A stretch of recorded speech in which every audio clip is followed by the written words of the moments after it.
Halo, selamat pagi. Perkenalkan, nama saya Rosalinda Kidi Matarau, biasa dipanggil Ocin. NIM 859336931, Prodi PGSD Universitas Terbuka Kupang. Pertanyaan nomor 1. Menjelaskan salah satu peristiwa penting sesuai pilihan fokus Anda. Menjelaskan peristiwa penting BPU PKI. Latar belakang pembentukan BPU PKI. BPU PKI dibentuk oleh pemerintah pendudukan Jepang pada 29 April 1945. Ketua BPU PKI adalah Dr. Randus KRT Rajiman Widyodiningrat. Proses perumusan dalam sidang pertama terjadi pada 29 Mei sampai 1 Juni 1945. 1. Sidang pertama BPU PKI terjadi pada 29 Mei sampai 1 Juni 1945. Sidang ini diadakan di gedung Chuo Sangiin, sekarang Gedung Pancasila, Jakarta. Dan agenda utamanya adalah pembahasan dasar negara. 3 tokoh utama mengemukakan gagasannya secara berturut-turut.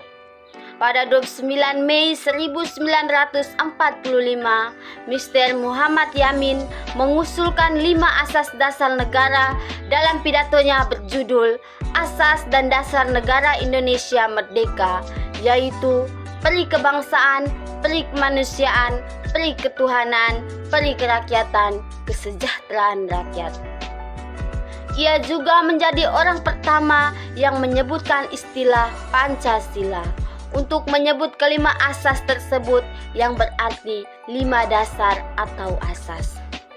Pada 31 Mei 1945, Profesor Mr. Dr. Randus Supomo mengemukakan gagasan dasar negara yang menekankan semangat persatuan dan kesatuan bangsa dengan 5 prinsip, yaitu persatuan, kekeluargaan, keseimbangan lahir batin, musyawarah, keadilan sosial. Gagasannya ini berfokus pada pembentukan negara yang kuat dan menyatukan seluruh golongan di Indonesia.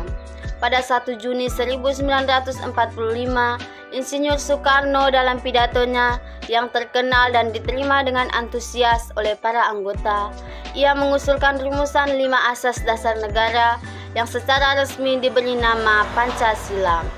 Rumusannya adalah kebangsaan Indonesia, internasionalisme atau peri kemanusiaan, mufakat atau demokrasi, kesejahteraan sosial, ketuhanan yang Maha Esa. Ia menjelaskan bahwa kelima asas ini saling berkaitan dan tidak dapat dipisahkan, serta menjadi pondasi yang mampu menyatukan keberagaman bangsa Indonesia. Tanggal ini kemudian ditetapkan sebagai Hari Lahir Pancasila melalui keputusan Presiden nomor 24 tahun 2016. Meskipun sudah ada beberapa gagasan, belum tercapai kesepakatan akhir mengenai rumusan yang akan dijadikan dasar negara, sehingga sidang pertama ditutup dan dilanjutkan dengan masa reses. Kedua, pembentukan Panitia 9 dan penyusunan Piagam Jakarta. Untuk menyatukan berbagai gagasan yang telah dikemukakan, pada 10 Juni 1945, BPU PKI membentuk Panitia 9 yang bertugas merumuskan kembali dasar negara menjadi satu kesepakatan yang jelas dan diterima oleh semua pihak. Anggotanya terdiri dari Insinyur Soekarno, Dr. Randus Muhammad Hatta, Mr. A.A. Maramis, Mr. Muhammad Yamin, Atsmat Soebardjo, Abib Kusno Tejokro Soejoso, Abdul Kahar Muzakar, Haji Agus Salim, dan KH Abdul Wahid Hashim. Setelah melakukan pembahasan dan diskusi yang intens, pada 22 Juni 1945, Panitia 9 berhasil menyusun naskah yang dikenal sebagai Piagam Jakarta. Di dalamnya tercantum rumusan awal Pancasila sebagai berikut. Pertama, ketuhanan yang Maha Esa dengan kewajiban menjalankan syariat Islam bagi pemeluk-pemeluknya. Kedua, kebangsaan Indonesia.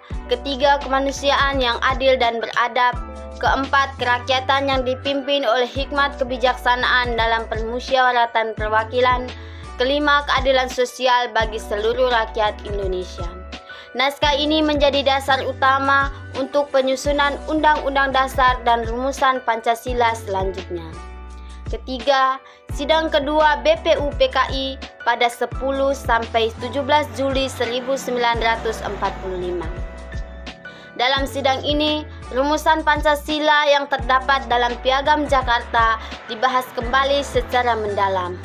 Para anggota membahas berbagai aspek, termasuk kejelasan makna setiap sila dan kesesuaiannya dengan keberagaman bangsa Indonesia. Hasil akhirnya, rumusan tersebut disetujui sebagai dasar negara Indonesia merdeka. Meskipun masih ada bagian yang akan diubah nantinya untuk menjamin kesatuan seluruh rakyat tanpa membedakan agama atau kepercayaan. Yang keempat, penyempurnaan akhir rumusan Pancasila. Setelah proklamasi kemerdekaan pada 18 Agustus 1945, diadakan sidang Panitia Persiapan Kemerdekaan Indonesia atau PPKI. Dalam sidang ini, bagian kalimat dengan kewajiban menjalankan syariat Islam bagi pemeluk-pemeluknya pada sila pertama diubah menjadi hanya ketuhanan yang Maha Esa. Perubahan ini dilakukan atas pertimbangan agar Pancasila dapat diterima oleh seluruh golongan dan suku bangsa di Indonesia, baik yang beragama Islam maupun agama lain. Sejak saat itu, rumusan Pancasila menjadi bentuk yang kita kenal dan gunakan hingga saat ini. Pertanyaan yang kedua, menjelaskan nilai Pancasila yang tercermin dari peristiwa tersebut. Berikut adalah penjabaran nilai-nilai Pancasila yang tercermin. Yang pertama, nilai persatuan sila ketiga. Meskipun berasal dari berbagai latar belakang suku dan agama, para tokoh BPUPKI tetap bersatu dengan satu tujuan, yaitu kemerdekaan Indonesia. Perbedaan pendapat tidak menyebabkan perpecahan, melainkan mempererat persatuan. Yang kedua, nilai kerakyatan atau musyawarah sila keempat. Sidang BPUPKI adalah cerminan tertinggi dari musyawarah. Perumusan dasar negara dilakukan melalui diskusi, penyampaian gagasan seperti usulan Yamin, Supomo, dan Soekarno, dan menghargai pendapat orang lain. Yang ketiga, nilai keadilan dan gotong royong, sila kelima dan sila kedua. Semangat kompromi untuk mencapai mufakat dalam perumusan dasar negara menunjukkan nilai keadilan dan kemanusiaan. Soekarno bahkan menyebut Pancasila dapat diperas menjadi gotong royong atau ekasila. Yang keempat, nilai ketuhanan dan kemanusiaan, sila ke-1 dan sila kedua.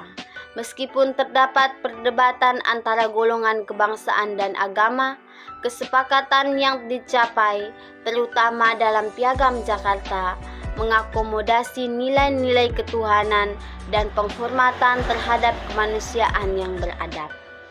Proses di BPUPKI ini menunjukkan bahwa Pancasila dirumuskan dengan rendah hati, rela berkorban, dan mengutamakan persatuan, menjadikannya dasar negara yang kuat. Pertanyaan yang ketiga, menyampaikan refleksi pribadi. Pelajaran apa yang dapat diambil dan bagaimana nilai itu masih relevan bagi generasi muda saat ini? Pelajaran dari peristiwa BPUPKI. Pertama, mengutamakan persatuan. Perbedaan pendapat dalam perumusan dasar negara diselesaikan dengan dialog, menunjukkan bahwa persatuan adalah di atas segalanya. Yang kedua, musyawarah dan menghargai pendapat. Tokoh bangsa menunjukkan kerendahan hati untuk menerima keputusan bersama meskipun berbeda ideologi. Yang ketiga, semangat cinta tanah air. Perjuangan didasarkan pada keinginan kuat melepaskan diri dari penjajahan dan membangun bangsa.